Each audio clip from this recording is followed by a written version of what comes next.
Hello, this is Pretty Guardian, and you are listening and hopefully watching another episode of Pretty Nerdy. Joining me today is my wonderful co-host, Derek. How the hell are you? Maggie, it's been too long. I'm good. I'm glad to be here. I'm looking forward to doing this again. It's been 3 months since our last video went up, so I'm looking forward. Yeah, I know. So much has happened in that short span, but the holidays and everything made it really hard for us to kind of like resync. I've even had people reach out asking if we're still doing more of these. Well, I also had this like crazy ice storm up here, so we were like frozen in. Our heater was not keeping up for us, and it was just a crazy time. Yeah, it was hard to kind of get our schedules to line up, so I'm glad we were able to do this today. Absolutely.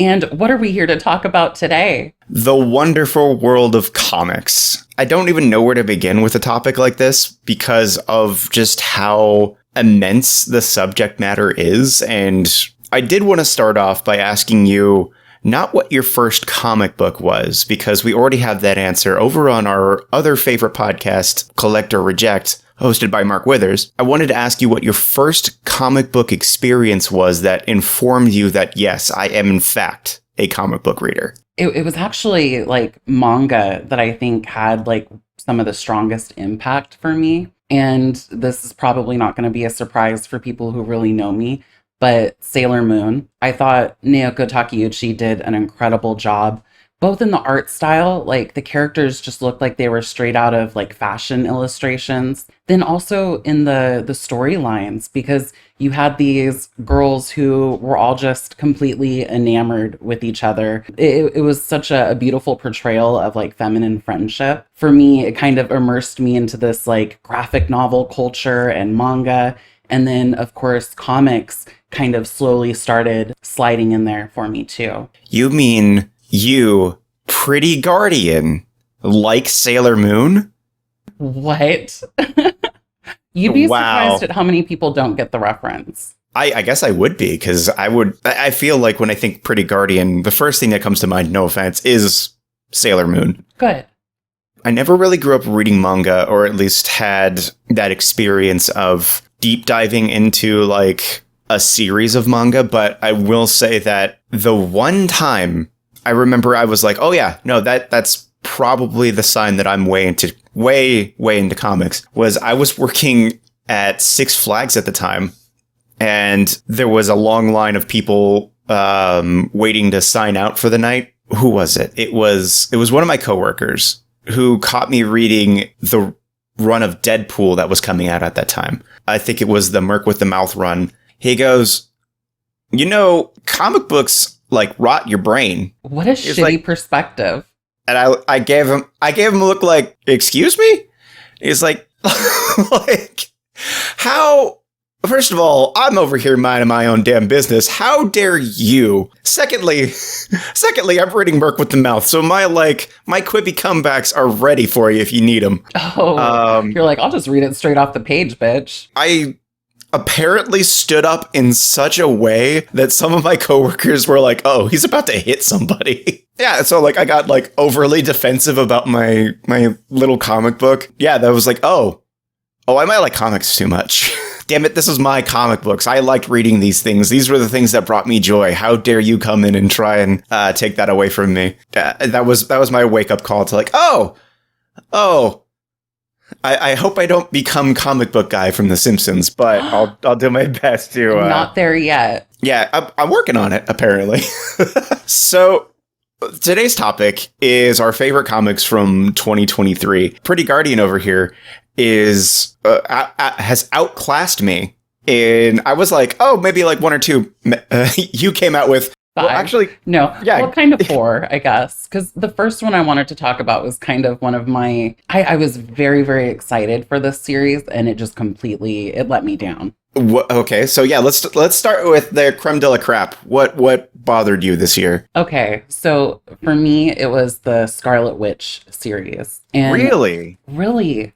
So it came out at the beginning of 2023. So it started in January and kind of ran through the year. It had about 10 issues or so in the run. My first thought going into it is the art style looked great. I'm a huge fan of Scarlet Witch. I think she's a beautiful and somewhat tragic character. And so the premise was also kind of interesting. So in this one, she has already gone through like all of her trauma and everything.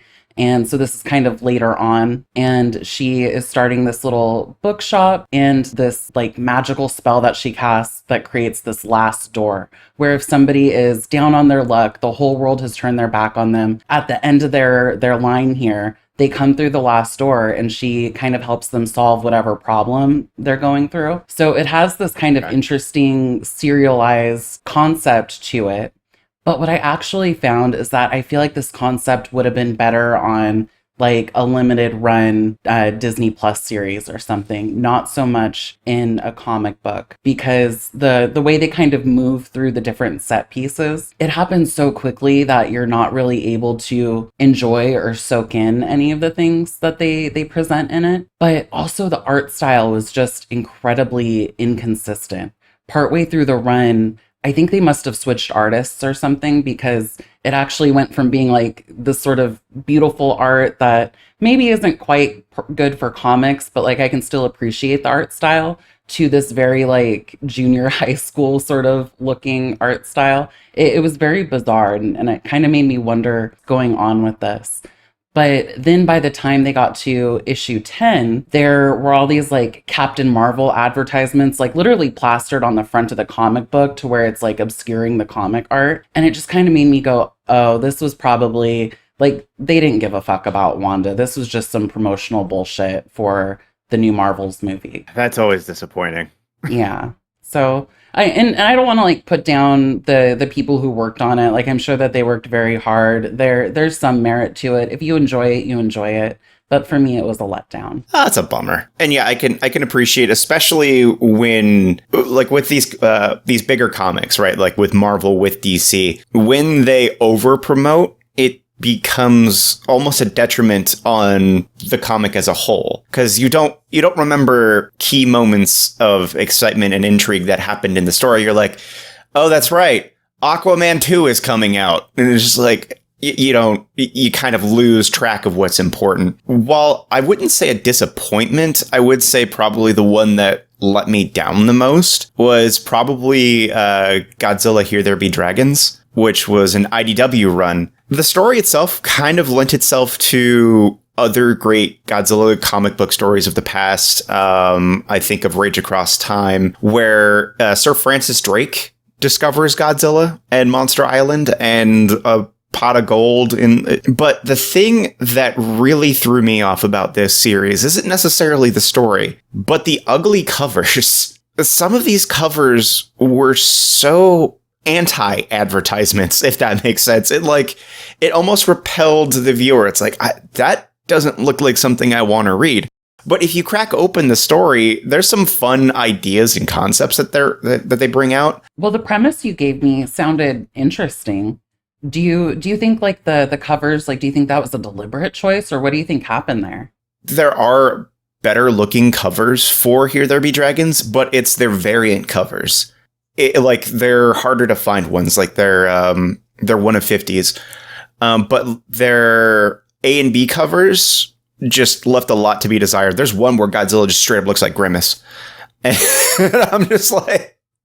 I'm like, come on, guys. You can do better. But if you find it on a trade paperback, which should be coming out fairly soon, where you won't have to look at the covers, you just have to get the one, which will probably have astonishing art on it, grab that instead. It's a fun read. It definitely invokes a lot of what made Rage Across Time. Maybe not so much in like Godzilla destroying Olympus. There's a lot of fun to be had here, and the covers were such a huge disappointment and a huge letdown. So what else you got for us this year, or last year rather?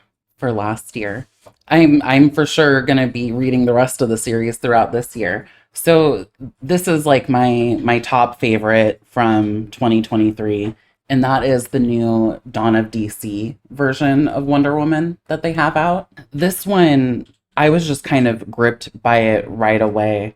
The basic outline of the plot is that there is an Amazon somewhere in the Midwest who kills a bunch of people in a bar fight. And at the beginning, we don't really know who she is or why she did it, but the US government has basically like started a genocide on the Amazons. They want to deport all the Amazons that they can back to Themyscira. They want to kill the remaining Amazons. It's pretty brutal and a pretty like stark setup. And so then Wonder Woman comes in and she has to kind of unravel like, okay, what happened? Why is this going on? How do we fix it? All that stuff. Not only is the art just amazing and the story is amazing, but like it feels so cinematic. Like when I'm going through the panels, I'm like, oh, this could be a whole movie. And I'm just blown away, and I'm very excited to see where the rest of the series goes. And it actually kind of ties into some of the other Dawn of DC titles that they've had coming out over the last year.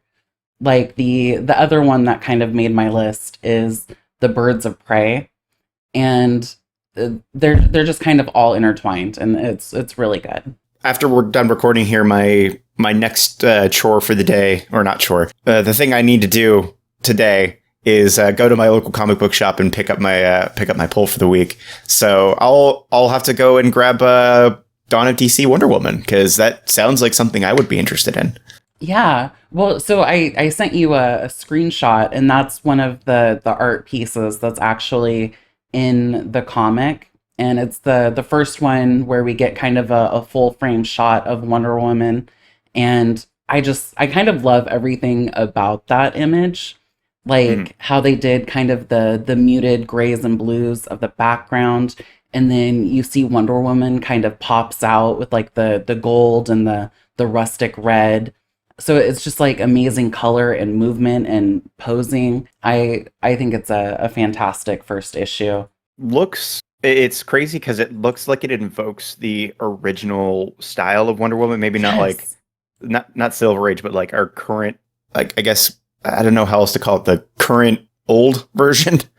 I don't know. Well, and I actually agree with you completely on that. There's definitely something nostalgic about the art style, and it feels like it's modern, but also very much paying homage to the Wonder Woman and the generations of comics that we've seen so far.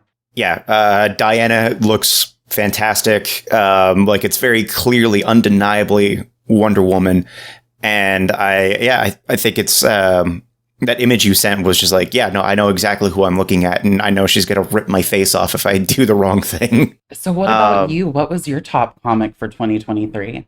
My top comic was not what I was expecting it to be. It was I grabbed it on a whim because the premise was so ridiculous it could only fail backwards, and it surprised me because it was so in-depth and had a more interesting story to tell than I would have ever guessed. And that belongs to Wolverine versus Predator. Oh, when you told me about this one, I was like, I need to put that on my list. Yeah, the concept is young Wolverine, young Logan, bumps into a young Predator who's on their first hunt and defeats it by way of like allowing them both to walk away. And the story follows Logan's perspective of bumping into this creature over time. Logan is Moby Dick, and the Wolverine, Logan is Moby Dick, and the Predator is Captain Ahab, where it's his great hunt. It is his greatest hunt, and it calls in for backup. It goes up against the Weapon X program. It goes in all sorts of crazy places all throughout Wolverine's history, and has been nothing but a joy page to page. It's still currently running. It hasn't wrapped yet. I think yet. I was going to ask if it was one issue or how are they doing that? It was a 4-issue run. Okay.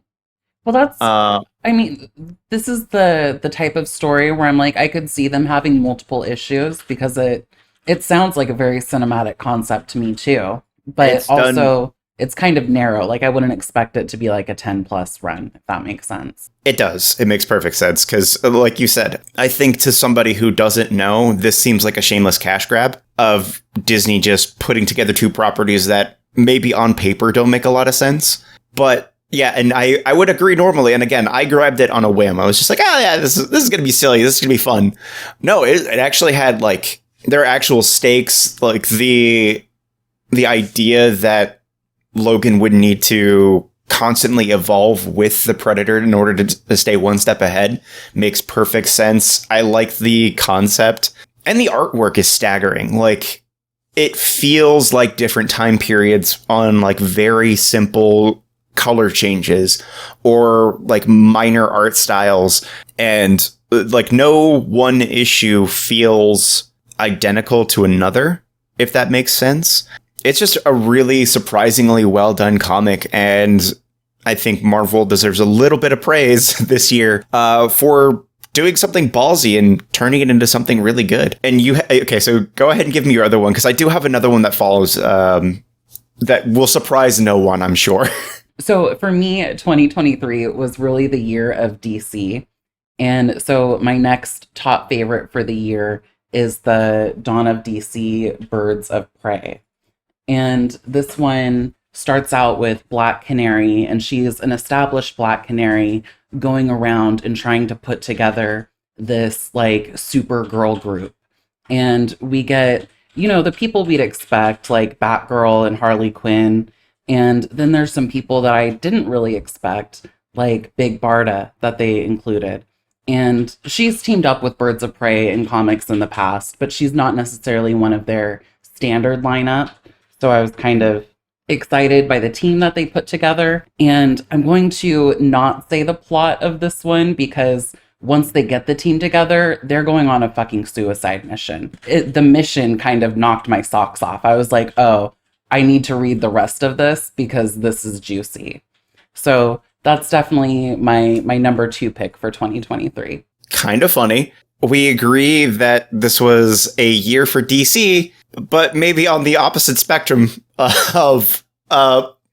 So we were just talking about how Predator versus Wolverine seemed maybe too silly or maybe too cash grabby.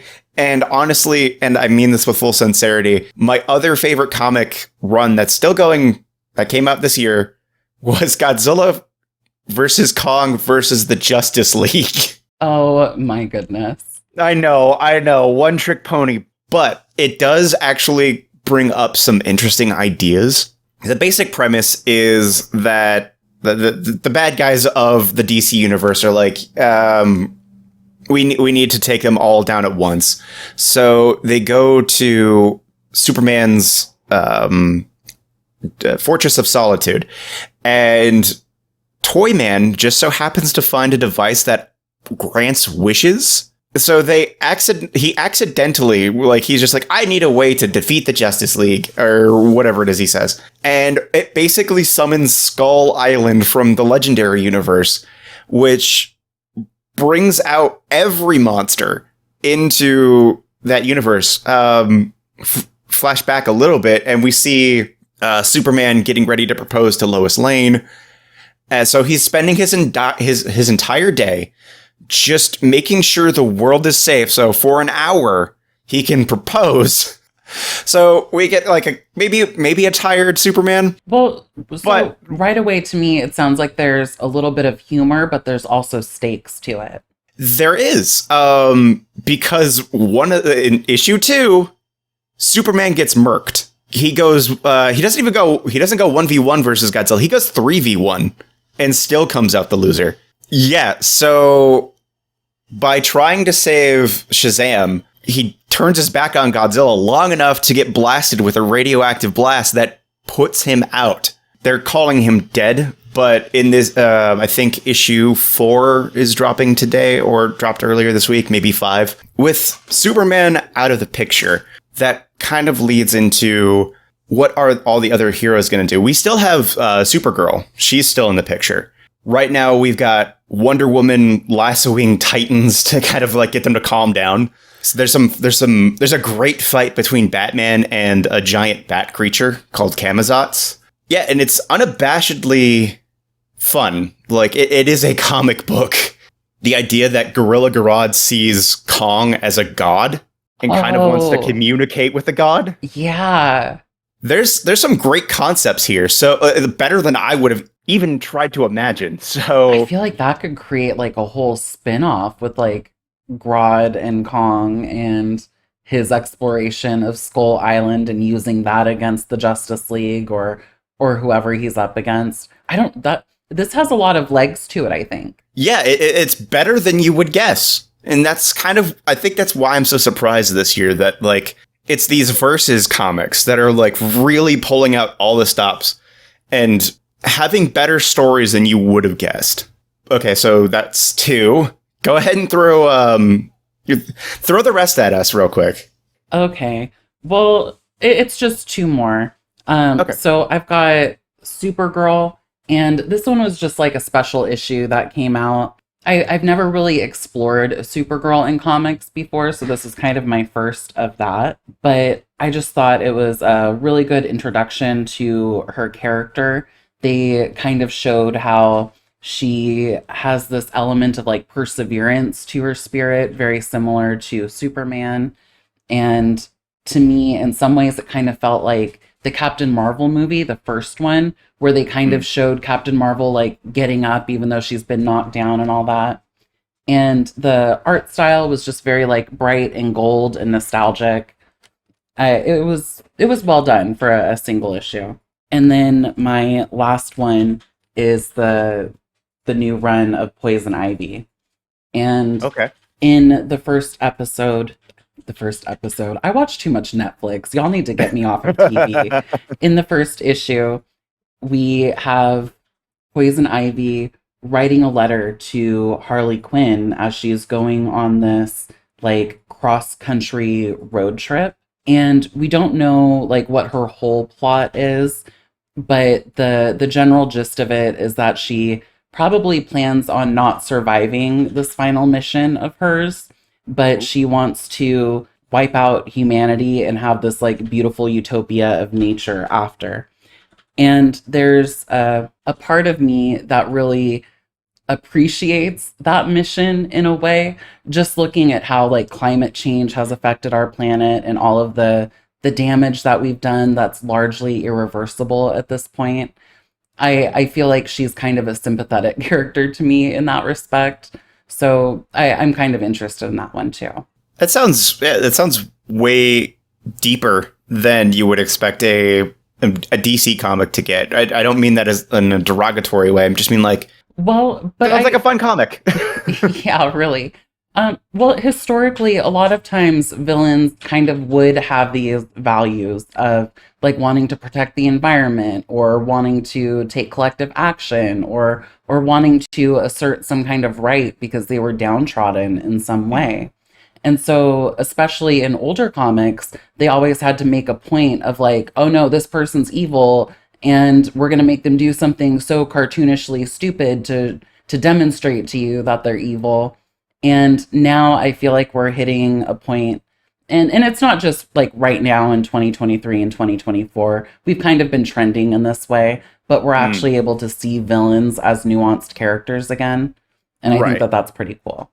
Yeah, I can agree with that. Yeah, I think that's one of the reasons why Batman's Rogues Gallery is so memorable and iconic is because, with the exception of one, they all had the right idea executed the wrong way in terms of society, maybe not in terms of the individual. Yeah, so that's 100% accurate. I think that's a fun comic that I'm also going to have to go check out. I can talk briefly about a comic that I'm currently going through, but I really enjoyed, or I'm really enjoying. That's Through the Hunger and the Dust, which is an IDW comic. It's one of their online onlys that I've been fortunate enough to grab. It's basically a high fantasy comic where the world is kind of like slowly losing all of its resources. So a lot of stereotypes like orcs being just cannon fodder and mindless are kind of getting re-examined. And there's some really, the little bits that I've seen so far, not only is the art stand out, and the writing stand out, but just like the world itself feels very lived in and very reminiscent of our own, which is what good fantasy is. And I think that this is one that I'm going to keep pulling, and I think more people need to be talking about, because if you like D&D or Pathfinder, this is probably going to be up your alley and might give you ideas on how your world might evolve based on new information. So it seems like we're near the end here, but I did want to ask real quick, because I feel like this also brings about a really interesting topic. And that is, what can you tell me about your local comic book shop? I am truly, truly glad that you asked. When you had first started about talking about picking up your comic pull, I was like, oh, you need to shout out your comic book shop. So there's two here in Portland that I want to shout out. The one that I go to the most is Cosmic Monkey. And the reason I go there is because they just have a tremendous selection. They're going to have all of your new run comics, and then they have this big back room that has thousands upon thousands of back issues, and they're just a really cool and funky shop. The other one is Fallout Comics, and they're a little bit newer, and they don't carry new stuff. But the owner is somebody who is just incredibly passionate about comics, and it's the type of shop where you can go in, you can find back issues for just about everything, and you can pick his brain because he knows about all the characters, all the issues, and he just loves sharing his knowledge. And that's a sense of community that I think a good comic shop has. So that's Fallout Comics and Cosmic Monkey here in Portland, Oregon. Nice. That sounds awesome. It's I love a comic shop that is just so robust. You can go into a back room and dive even further into a character or storyline that you're really enjoying. Out here in Santa Clarita, I have Brave New World Comics, and this is a fun mom and pop shop owned. Like, everybody knows Brave New World if you're pulling comics. It's a bit tighter. It's not as robust as Cosmic Monkey, but it's like the community is still there. You can still like BS with not only the owners, but they don't just carry comic book stuff. They also carry collectibles like your figurines. They just started doing Warhammer recently, so I'm learning about Warhammer through my time there, and I might start playing pretty soon. They also have like back issues that you can pull from. Yeah, it's again, Brave New World Comics out here in Santa Clarita. Yes. Yeah. And to our audience, please let us know what your favorite comics for 2023 are. And if you have a comic shop that you love, give them a shout out in the comments too, because I just think it's cool to see where everybody gets their comics and kind of support this industry and community. Absolutely. And remember, physical media is best media when it comes to comic books. Thanks again for watching. It's good to be back, and we look forward to doing more of these for you guys. So until the next one, be sure to take care of yourselves out there, everybody. We'll see you in the next one.